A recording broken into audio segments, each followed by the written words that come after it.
بيضايه، نص كوبايه سكر. عملنا اكبر كميه من بسكوت جوز الهند. طريقته سهله وبسيطه على قد ايديك، والمقادير متوفره في البيت ان شاء الله. لو اول مره تشوفي قناتي يا ريت تنورينا بالاشتراك واللايك من ايديكي الحلوه. يلا بينا. في شفشق الخلاط هنحط بيضايه ونص كوبايه من السكر، ونص كوبايه عليها برضو من السمنه، وحطينا ظرف من الفانيليا، وهنحط معلقه من الخل عشان زفاره البيض. هنا السمنه طبعا حطيناها كل حاجه بدرجه حراره المطبخ اللي هي عباره عن السمنه والبيضه. هنا حطينا كمان نص كوبايه كده من الزبادي. فايده الزبادي هنا بتدي طراوه حلوه قوي في البسكوت، وبتخليه ناعم معاكي كده وبيدوب في البق خالص. حطينا هنا برضو بقول لكم حطيت معلقه كده معلقه كبيره من الخل.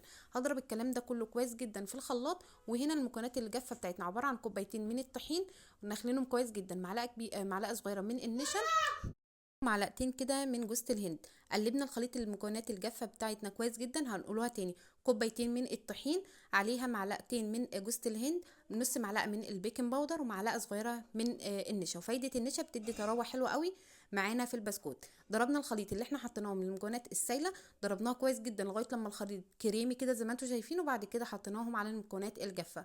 اول حاجه هنقلب بالمعلقه، وبعد كده هنعجن بايدينا.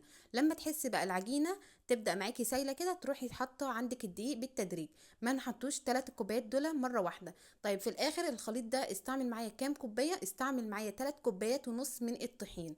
وكل كوبايه ولما بحط بنخل كده زي ما انتم شايفين نخل الدقيق يا جماعه في المعجنات او في البسكوت في الحلويات عامه بيدي هشاشه كده ويبقى طعم حلو قوي. هنا بقول لكم بقى البسكوت يا جماعه مش بيتعجن بالايد، هو بصوابع ايديكي بس، مش بيتعجن بالطراطيف كده وتروحي تعجني. مش بتملكي بقى زي المعجنات او المخبوزات عامه، مش بنملك فيه. احنا يا دوبك بنلم العجينه بس على المكونات الجافه ومع اللي هي الماده السائله اللي احنا عملناها مع بعض. تروحي لمها بس كده مش اكتر. هنا بنحط الدقيق بالتدريج. ابني بقى بيحب يساعدني في اي حاجه في المطبخ بصراحه، بيحب يعذبوني يعني. هنا خلاص ببدأ ألم العجينة. استعملت قد ايه معايا من الدقيق؟ وكل دقيق يا جماعة بيفرق عن الدقيق بتاعنا، كل دقيق بيفرق عن التاني. هنا خلاص العجينة لميتها كويس جدا ما شاء الله كده. تعرفي العجينة ناجحة معاكي ونظيفة كده، تحسيها شبه الملبن كده وطرية معاكي. ولما تيجي تبرميها كده عندك تلاقيها شققت معاكي، تلاقيها ملمسها كده ناعم وشبه الملبن بالظبط. خلاص كده تعرفي البسكوت ناجح معاكي. هنا خلاص حطيت حطينا زي ربع كوبايه كده من جوز الهند، عليها معلقه ونص من السكر، سكر عادي خالص مش بودره ولا حاجه، سكر عادي. هنا جبت الصاج بتاعي دهنته دهنه بسيطه جدا من السمنه او الزبده او الزيت. طيب في ناس هتقول لي ينفع في الوصفه دي بتاعه البسكوت بدل السمنه احط الزيت؟ عايزه اقول لكم بقى طعمه مش حلو. هو وصفه البسكوت ده حلوه قوي بالسمنه او الزبده، بالزبده كمان احلى واحلى، بس انا صراحه كانت متوفره عندي السمنه مش الزبده. هتجيبي عندك بقى هنا تشكيل البسكوت بتاعنا سهل خالص. هتجيبي حته كده قطعه صغنونه، كل ما تصغري تكبري دي حاجه ترجع لك. انا حبيت ولا اكبرها قوي ولا اصغرها قوي، خليتها وسط كده زي ما انتم شايفين. وتبرميها كده. ولما تيجي ما تبططهاش بقى على ايديكي، لا، هنبططوها لما نحط جوز الهند مع السكر اللي احنا قلبناهم مع بعض. يعني هعمل معاكم كذا واحده عشان تعرفوا طريقتها سهله ازاي وبسيطه. بتبرمي كويس جدا، اهم حاجه تبرمي ما تخليش العجينه عندك مشققه ولا حاجه. خلاص كده تروحي مسقطاها عندك في جوز الهند وبنفس النظام بالطريقه دي لغايه لما الكميه تخلص معاكي. طبعا عايزه اقول لكم الطريقه دي حلوه قوي، والاولاد كانت مبسوطه بيها جدا جدا، وكان طعمها حلو قوي مع جوز الهند بقى. والسكر كان متكرمل من فوق كده وعاطي اللون الذهبي الجميل، كان طعمه حلو قوي. زي ما انتم شايفين عمل معايا ما شاء الله الصاج الكبير ده، وكان عمل كمان معايا الصينيه الصغيره. يعني كان ما شاء الله عامل معايا كميه حلوه قوي من 3 كوبايات بس ونص من الدقيق.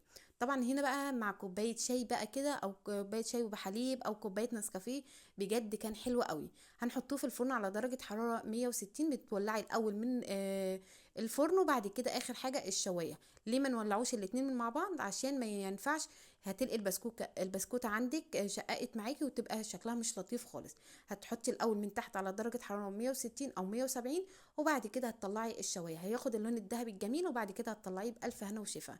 حاجه كده اللهم بارك حلوه قوي بقى في مناسبات او في عيد ميلاد. الحاجات دي بقى حلوه قوي وبتشجع الاولاد كده، احسن من نجيبها لهم من بره. حلوه قوي في اللانش بوكس كمان بتاع المدرسه، بقى طعمها حلو قوي.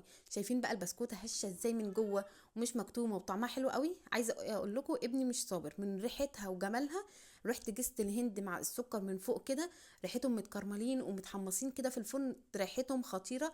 خلى العماره قلبت قلبي كده، كله بقى يخبط عليا ويقول لي ايه الريحه الجميله دي. عايزه اقول لكم طريقته حلوه قوي قوي وطعمه كان حلو قوي. شايفين بقى البسكوته الناعمه ازاي وبتدوب في البق دوب؟ شايفين البسكوته هشه وجميله ازاي؟ وعايزه اقول لكم يعني ماسكه نفسها وفي نفس الوقت ناعمه زي ما انتم شايفين اهو. ايه رايكم بقى في الجمال والحلاوه؟ جربوه بجد مش هتندموا، وطريقه حلوه قوي وسهله وبسيطه. ويا رب يكون اتبسطتوا منه وكنتوا استفدتوا منه حتى لو بمعلومه صغيره. لو عجبكم بقى ما تنسونيش بلايك من ايديكم الحلوه، واشتركوا في القناه عشان القناه تكبر بيكم باحلى عيله في الدنيا. ايه رايكم بقى في الجمال ده كله؟ حطوا لايك، والسلام عليكم ورحمه الله.